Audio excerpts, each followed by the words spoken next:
우리들이 살아가는 오늘날 이 시대는 첨단 과학기술이 세상을 발전시키고 있지만 여전히 많은 사람들이 마음의 짐과 인생의 무거움에 눌려 살아갑니다. 최근 전 세계적으로 정신건강 위기가 심각하다 하는 그런 뉴스를 접하게 되었습니다. 경제 불안, 국제정세 긴장, 기후위기까지 겹쳐서 사람들의 어깨는 더 무겁게 굽어져만 가는 듯합니다. 한 재활의학과 의사가 발표한 연구 결과를 보니까 현대인들의 그 80% 이상이 스마트폰과 이 컴퓨터 사용으로 인해서 목과 이 어깨가 앞으로 굽어지는 거북목 증후군에 시달리고 있다 그럽니다. 단순히 몸이 굽어지는 것뿐만 아니라 우리의 마음과 영혼도 세상의 무게에 짓눌려 굽어져 있는 것은 아닌가, 이런 생각을 해보았습니다. 오늘 본문에서 예수님은 이 안식일에 한 회당에서 가르치시다가 18년 된 병으로 몸이 굽은 여인을 치유하십니다. 당시 유대 사회는 이 안식일 전통을 엄격히 지켰는데 안식일 치유는 종교 지도자들에게 큰 논란을 불러왔습니다. 그러나 예수님은 율법보다는 생명을, 그리고 규정보다는 은혜를 앞세우셨습니다. 오늘 본문에서 허리가 굽어 조금도 펴지 못하는 한 여인이라는 이 표현이 나오는데, 바로 이 표현은 단순히 신체적인 상태 그 이상으로 인생 전체가 눌려있는 그 처지에 있다고도 볼 수가 있습니다. 예수님은 그녀를 부르시면서 말씀하시기를, 여자여 네가 병에서 놓였다. 12절 말씀에 보면 여자야 네가 병에서 놓였다 이렇게 선포를 하시면서 손을 얹으시니 즉시 곧게 섰다, 이런 기록이 나옵니다. 이건 굽은 인생을 펴시는 주님의 능력을 보여주는 사건입니다. 독일의 신학자 디트리 본헤프 목사님은 하나님은 고난 가운데서 우리와 함께 고난 당하신다, 이렇게 말을 했습니다. 그리고 로마서 5장 3절 4절 말씀에서는 고난은 인내를, 인내는 연단을, 연단은 소망을 이룬다, 이렇게 말씀했습니다. 우리가 감사해야 될 일은 굽어진 우리를 버리지 않으시고 이렇게 세우시는 하나님의 변함없는 사랑입니다. 그리고 오늘 본문 10절 11절 말씀을 보십시오. 10절 11절 말씀에 보시면 예수께서 안식일에 한 회당에서 가르치실 때에 귀신 들린 병으로 18회 동안이나 꼬부라져 조금도 펴지 못하는 한 여자가 있더라 그럽니다. 오늘 이 본문에 등장하는 여인의 상황을 좀 자세히 좀 살펴보시죠. 이 여인은 무려 18년 동안이나, 굉장히 짧은 시간이 아닙니다, 긴 시간 동안에 꼬부라져 있었습니다.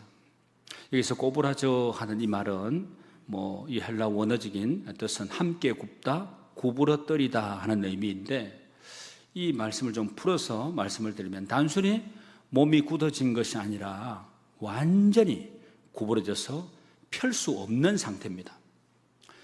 이 번역을 공동 번역에서는 허리가 굽어져 그렇게 번역을 하고 있고, 새 번역 성경에서는 몸이 구부러져 이렇게 번역이 되어 있습니다. 그러니까 이 여인의 굉장히 절망적인 상태를 잘 보여주는 거죠. 이 18년이라는 세월이 얼마나 긴 시간인지 한번 생각을 해보십시오.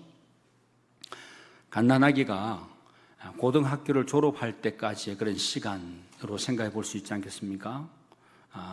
8살, 7살까지 이렇게 지내오다가 8살이 되면 초등학교에 들어가고, 초등학교 6년, 중학교 3년, 고등학교 3년, 이렇게 하면 12년, 거의 한 18년 정도 이렇게 되죠.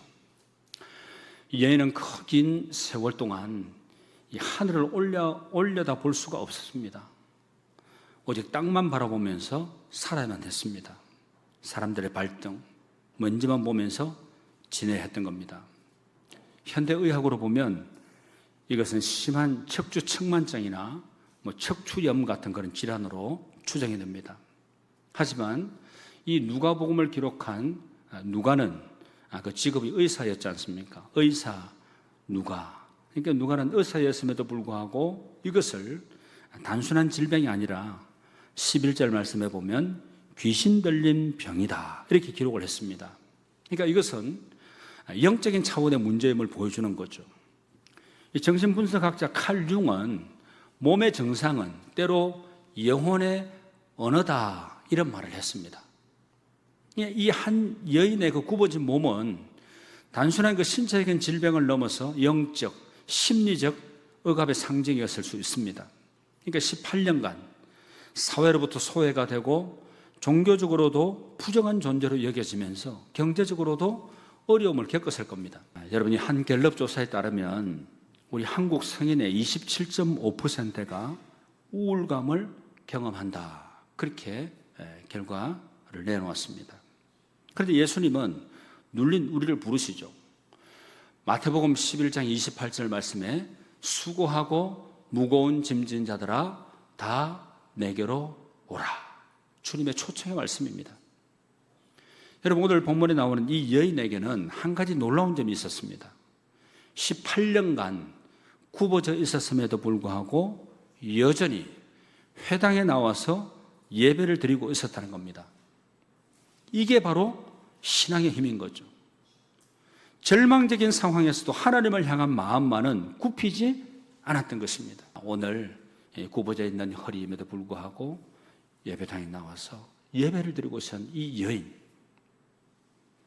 여러분 바로 이게 신앙의 힘 아니겠습니까? 절망적인 상황에서도 하나님을 향한 그 마음은 굽히지 않았던 이 여인에게 하나님의 은혜가 임하게 되는 거죠. 여러분 12절 13절 말씀 보시겠습니까? 예수께서 보시고 불러 이르시되 여자여 네가 네 병에서 놓였다 하시고 안수하시니 여자가 곧 펴고 하나님께 영광을 돌리는지라. 할렐루야. 여러분 이 말씀이 예수님께서 이 여인을 만나고 안수해 주심으로 질병에서 고침받고 해방된 줄로 여러분 확실히 이 말씀을 통해서 믿었습니까? 이 역사는 반드시 일어납니다. 본인의 그 정금 같은 그 믿음의 고백이 있고 우리 사랑하는 성도님들이 정말 한마음 한뜻 떠서 기도하게 되면 질병이 떠나가는 놀라운 역사가 우리 주사랑교회도 일어나게 될 줄로 믿습니다. 여러분 이제 놀라운 전환점이 시작이 되는데요, 예수님께서 이 여인을 보셨다는 겁니다. 여기서 보시고 하는 이 말은 단순히 눈으로 보는 게 아니라 깊이 세심하게 관찰을 하고 이해한다. 그러니까 그 마음의 심정의 상태를 헤아려 주셨다는 거죠. 예수님은 이 여인의 외적인 모습뿐만 아니라 내면의 고통까지 다 보고 계셨다는 겁니다. 특별히 우리가 주목할 점은 이 여인이 예수님께 치유를 요청하지 않았다는 거예요.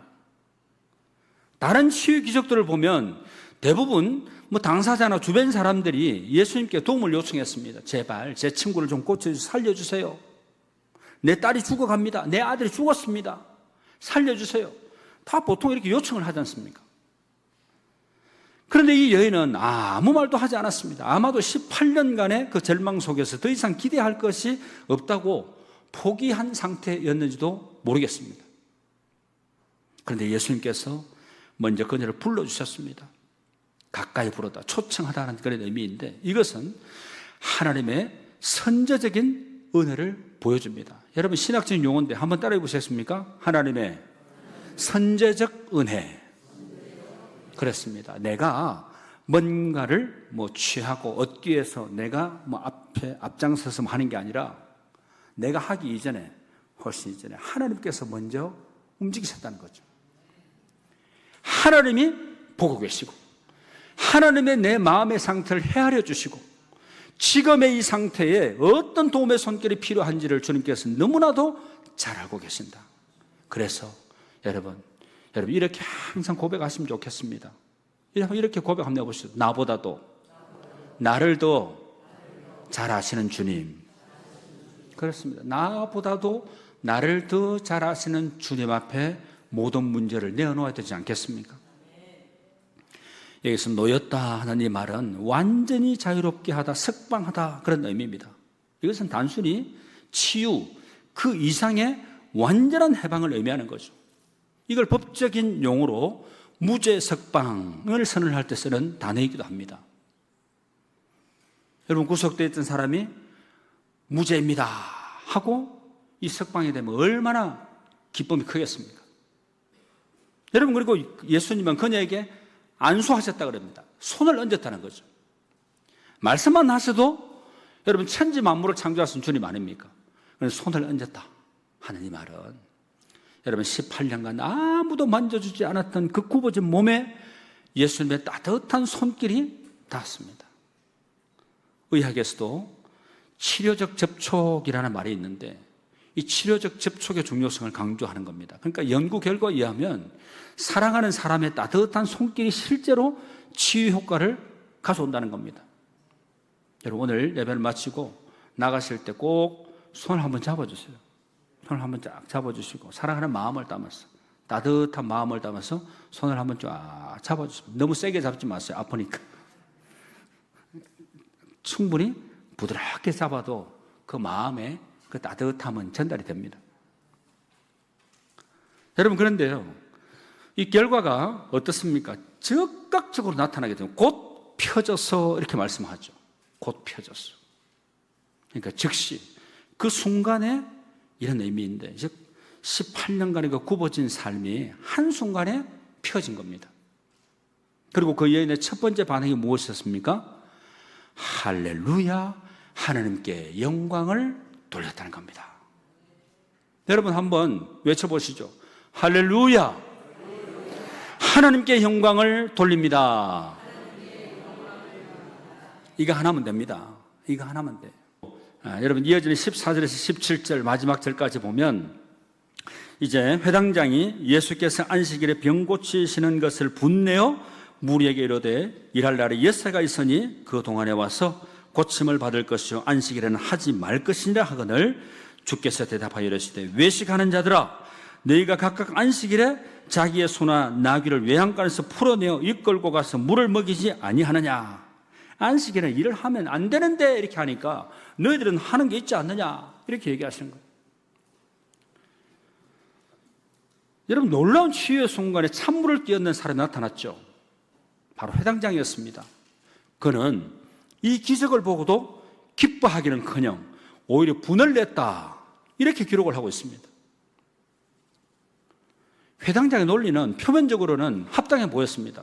일할 날이 예세가 있으니 그 동안에 와서 고침을 받으라 하는 거였습니다. 안식일을 지킨다는 종교적인 의무를 강조해서 말하는 거죠.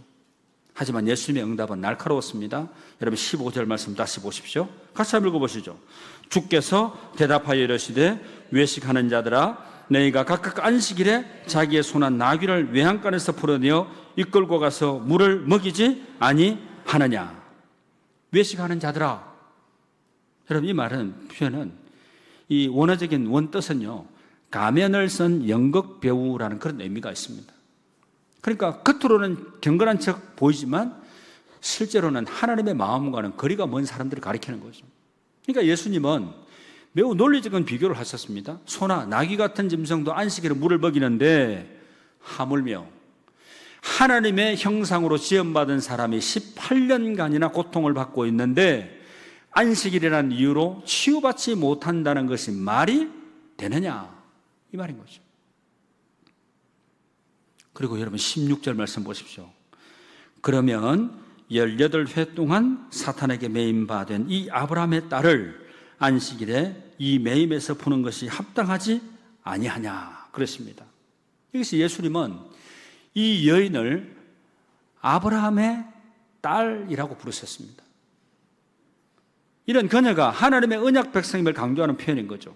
이 18년 동안이나 사회에서 소외가 되고 종교적으로 배제가 되었던 그녀에게 정체성과 존재 가치를 회복시켜 주신 것입니다.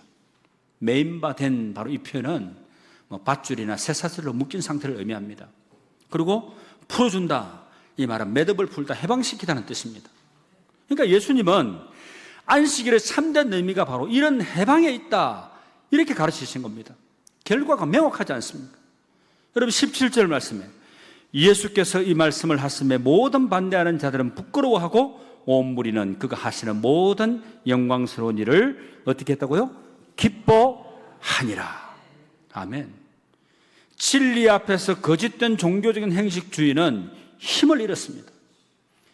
반대자들은 부끄러워했고 사람들은 하나님의 영광스러운 일을 어떻게 했다고요? 기뻐했다는 겁니다. 여러분, 우리 주사랑교회에 기뻐하는, 할렐루야 주님 앞에 영광 돌리는 모든 성도님들이 다 되시길 바랍니다. 이게 바로 한마음 한뜻된 하나된 믿음의 공동체를 이뤘다는 그런 표식 아니겠습니까? 오늘날에도 여전히 종교적인 행식주의에 문제가 있습니다. 사람의 필요보다 규칙을 중요하게 여기고 사랑보다 율법을 앞세우는 모습들을 볼 수가 있습니다. 하지만 예수님이 이렇게 말씀하셨죠. 마가복음 2장 27절 말씀에 같이 읽습니다. 안식일이 사람을 위하여 있는 것이요 사람이 안식일을 위하여 있는 것이 아니다.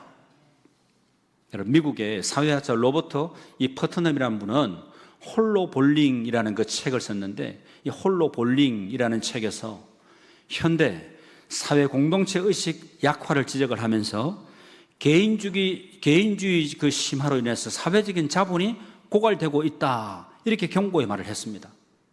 이처럼 율법과 형식에 매몰이 되어서 사람의 아픔을 외면하는 것은 공동체를 파괴하는 것이고 하나님의 사랑을 가리는 행위입니다. 그래서 예수님은 율법의 정신이 사람을 살리는 데 있다는 것을 분명히 보여주셨습니다. 우리는 형식적인 신앙생활에 갇혀서 주변에 고통받는 이들을 외면하지 하고는 있지 않은지 우리 자신을 한번 잘 성찰해 볼 필요가 있습니다. 진정한 예배는 주일 성수뿐만 아니라 이웃 사랑과 나눔을 통해서 이루어집니다. 우리 삶의 모든 순간이 안식일의 정신, 곧 하나님의 그 사랑과 자비가 흐르는 귀한 시간이 될 수 있기를 소망합니다. 한 유명한 바이올린 연주자가 있었습니다. 그는 어린 시절 사고로 척추가 휘어져서 늘 고개를 숙이고 살아야만 했습니다. 그런데 그는 음악을 통해서 자신의 굽은 삶을 곧게 세웠습니다. 무대 위에서 그는 허리를 꼿꼿이 세울 수는 없었지만 그가 켜게 되는 그 선율은 수많은 사람들의 그 마음을 이렇게 세웠습니다. 사람들은 그의 연주를 듣고 그는 몸은 굽었으나 영혼은 누구보다 곧게 섰다, 이렇게 말을 했습니다. 이처럼 예수님은 우리의 영혼을 바로 세워 이와 같은 회복과 찬송의 삶을 우리에게 허락해 주십니다. 말씀을 맺습니다. 사랑하는 성도 여러분, 오늘 우리는 누가복음 13장의 말씀을 통해서 굽어진 인생을 펴주시는 예수님의 은혜를 확인했습니다. 18년간이나 굽어졌던 여인이 예수님을 만나 완전히 새로운 인생을 살게 된 것처럼 우리 각자의 굽어진 인생도 예수님을 만날 때 펴질 수 있습니다. 혹시 여러분 중에도 경제적인 어려움이나 질병이나 인간관계 상처나 자녀 문제로 고개 숙이고 계신 분들이 혹 계십니까? 낙심하지 마십시오. 절망하지 마십시오. 예수님은 지금도 여러분을 보고 계시고 여러분을 부르고 계시고 여러분에게 손을 얹어 치유해 주시기를 원하십니다. 종교적인 행식이나 율법주의에 얽매이지 마시고 예수님께 나와 참된 안식과 자유를 누리는 저와 여러분의 삶이 될 수 있기를 우리 주님의 이름으로 축원합니다. 기도드리겠습니다. 사랑과 은혜가 충만하신 하나님 아버지, 오늘 우리가 함께 나눈 말씀처럼 우리의 삶을 짓누르고 굽게 만들었던 모든 무거운 짐을 예수님께 맡겨드립니다. 주님께서 친히 우리의 손을 잡아 일으키시고 굽은 허리를 펴주시옵소서. 우리를 묶고 있던 죄와 절망의 쇠사슬을 끊어주시고 진정한 자유를 누리게 하여 주시옵소서. 우리 안에 가득한 불안과 염려의 마음을 걷어내어 주시고 오직 주님만 바라보며 기쁨으로 나아가게 될 때 마침내 승리하는 인생 되게 하여 주시옵소서. 예수님의 이름으로 기도하옵나이다. 아멘.